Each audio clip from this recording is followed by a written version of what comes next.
Assalamualaikum, selamat datang ke Hafiz Channel. Okay guys, first kali aku nak ucapkan terima kasih kat korang semua yang sedang menonton video aku ni. And aku nak ucapkan terima kasih juga kat korang yang dah subscribe aku punya channel. Okay guys, hari ni aku nak tunaikan permintaan subscriber aku sebab dia ada request dengan aku apa yang perlu di-upgrade dengan HSP bagi. Okay, untuk kat depan aku ni aku ada HSP bagi aku yang dah aku upgrade untuk aku main dekat track off-road. So sebenarnya untuk HSP bagi ni korang tak perlu upgrade banyak part lah guys, sebab dia sebenarnya untuk part yang sedia ada pun dah ok. Cuma kalau korang nak sedap lagi, korang kena upgrade lah, ada certain part tu. Ok, aku nak share sikit first kali apa yang aku dah upgrade untuk HSP bagi aku ni. So kalau tengok kat sini, aku ada pakai spoiler. Spoiler ni spoiler 1.8 guys. Kalau kau tengok ni, spoiler dia agak besar. Aku ada spoiler lama. Spoiler lama ni kalau kau tengok ni dah agak kecil. So aku just sajalah tukar spoiler ni agak besar sikit supaya dia punya downforce dia lagi tinggi. Sebab aku nak bagi cekaman kat tayar belakang ni. Bila aku main kat track tu, dia punya cekaman tayar belakang ni agak kurang. Jadi aku terpaksa pakai ni lah, spoiler yang besar sikit and dia berat sikit. So dia akan lagi grip lah untuk tayar belakang aku. Ok, kalau kau tengok ni, ni spoiler asal HSP aku So kalau kau tengok ni, dia punya size jauh beza guys. Nampak dia agak kontot lah sebenarnya. Tapi bagi aku, kalau kau pakai 1.8 ni, dia agak nampak besar and lagi nampak fit lah. Sebab dia punya size dia pun lebih kurang dekat-dekat dengan sama lebar dengan tayar kau je. So dia agak nice lah. Kalau yang asal tu dia agak kontot. Jadi aku upgrade kepada yang 1.8 punya. Ok, so yang ni salah satu juga yang aku dah upgrade. And then kat sini kalau kau tengok lagi, untuk bahagian depan ni pula, kau tengok ni, yang ni aku pakai shock absorber ZD Racing ya guys. Yang ni kawan aku yang suggest untuk aku pakai absorber ZD Racing ni. Sebelum ni aku just pakai absorber standard daripada HSP. Tapi absorber standard tu macam bagi aku dia tak berapa smooth lah, walaupun aku dah pernah tukar minyak dia. So kalau korang nak main lagi best and kereta korang kurang melambung, korang boleh pakai lah absorber ZD Racing ni sebab dia agak lembut. And satu lagi, absorber dia pun, bounce dia pun cantik. Kalau kau tengok sini, dia punya absorber dia agak besar guys, compare dengan original absorber HSP. So dia kat sini, dia serap bentakan tu lagi better lah disebabkan absorber dia besar. So untuk absorber ni, dia ada dua size guys. Biasanya kalau kau tengok dekat dalam online lah, online punya seller, dia akan jual satu depan, yang depan tu pendek and yang belakang tu yang panjang Tapi ini aku pakai kedua-duanya yang panjang So nanti untuk detail berkenaan dengan absorber ZD ni, aku akan share dekat aku punya description. Korang boleh tengok kat description aku berapa length untuk ZD Racing punya absorber depan dan belakang yang aku pakai. Ok, untuk tower dia pula ni, ok sekejap aku buka dia punya body dulu. Sorry guys, body ni agak buruk sikit sebab body ni dah banyak kali aku gam epoxy, dah banyak kali pecah lah, tampar balik.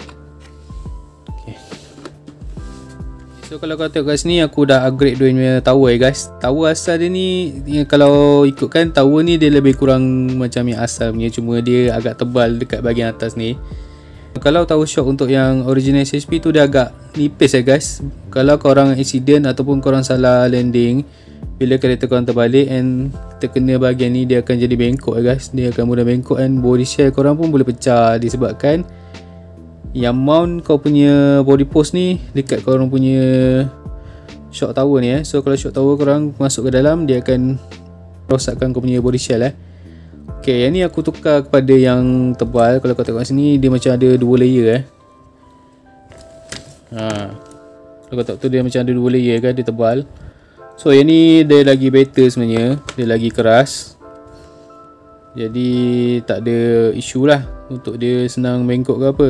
Absorber, shock tower. Ok, untuk yang belakang pun sama juga. Kalau korang tengok yang belakang ni pun, aku dah upgrade kepada shock tower yang jenis tebal juga guys. So yang ni bukan yang original. Original pun sama juga, senang bengkok. Selalu kalau aku main, bila aku salah landing, dia jatuh dekat aku punya bahagian spoiler ni, dia akan jadi bengkok guys. Dia akan bengkok masuk ke dalam. Body shell aku dekat body post tu memang akan pecah lah, sebab dia dah tekan aku punya body, dia tekan aku punya body shell, jadi masuk ke dalam. So yang ni pun aku dah upgrade shock tower belakang ni supaya dia tak mudah bengkok lah. Ok, untuk bahagian belakang ni, drive shaft aku still pakai dog bone yang standard HSP. Aku tak tukar pun, aku maintain je yang asal. And then lower arm pun still aku pakai yang plastik. So knuckle pun aku pakai yang plastik juga. So lain-lain tu mostly aku maintain je yang plastik, sebab yalah, korang nak main off-road kan, kalau korang upgrade kepada aluminium, confirm dia akan bengkok nanti guys kalau korang accident ke apa, sebab dia tak fleksibel macam plastik part ni. Untuk bahagian depan ni, yang ni pun dia punya steering hub ni pun aku still lagi maintain pada yang plastik, aku tak guna yang aluminium pun. So kalau korang nak upgrade ke aluminium pun lagi better, sebab kalau korang punya original HSP tu, dia biasanya dia akan loose kat skru bawah ni ya guys. Ok, kebiasaannya skru ni akan hilang So korang boleh upgrade lah. Untuk yang steering hub ni korang boleh pakai aluminium, dia lagi better. Macam aku ni, aku maintain guna yang plastik, sebab aku dah modified yang asal ni. So yang skru bahagian bawah aku ni tak mudah cabut lah. Ok, untuk bahagian depan punya drive shaft, aku pakai jenis CVD guys. Kalau kau tengok ni, nampak tu, aku pakai jenis CVD. So depan ni better korang pakai yang CVD, sebab biasanya bila korang buat cornering, masa korang main dekat take off road, tayar korang akan twist habis tau. Tayar korang akan pusing, keluar macam ni.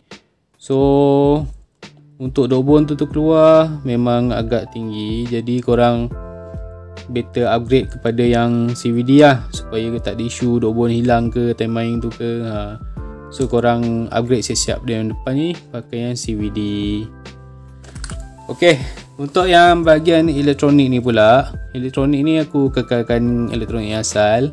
Aku pakai elektronik stock HSP Pro lah, AC 60A, motor 3300 kV. Yang ni aku upgrade letak kipas. Ok, untuk servo ni pula, servo ni aku pakai servo JX. Kalau tengok kat sini, servo JX 6221 mg.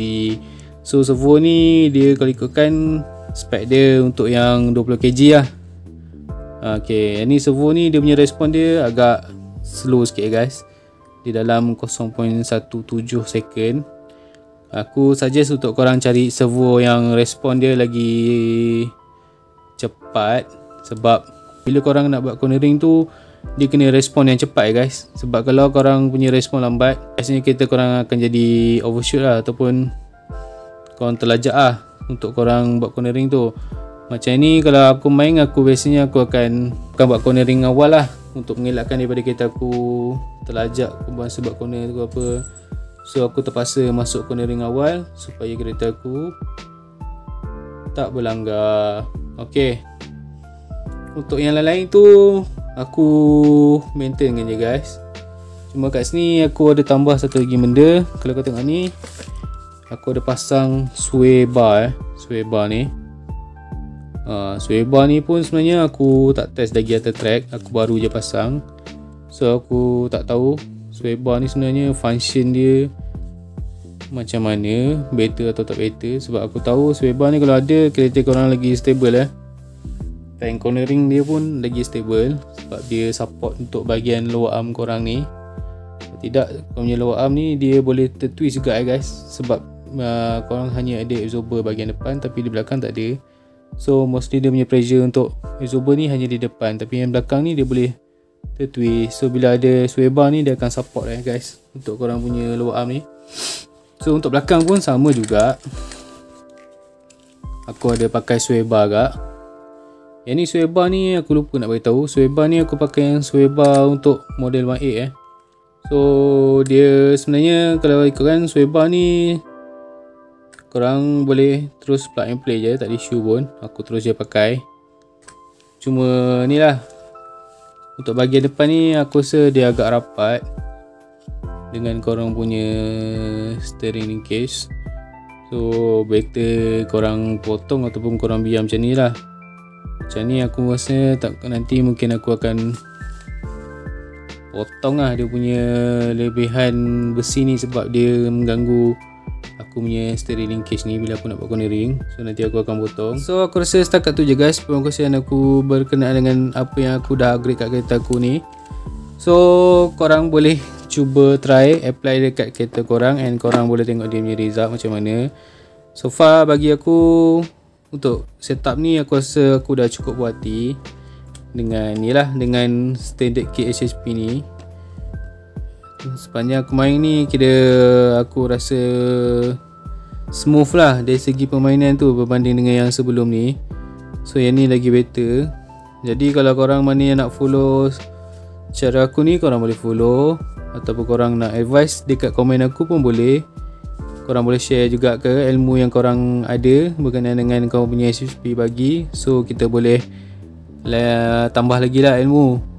So aku open je untuk korang share korang punya upgrade dekat ruangan komen aku. So guys, aku rasa setakat tu je perkongsian aku untuk hari ni. So aku nak ucapkan terima kasih kat korang semua yang menonton video aku ni sampai habis. Seperti biasa, jangan lupa like, share, komen and subscribe aku punya channel. Assalamualaikum, bye bye.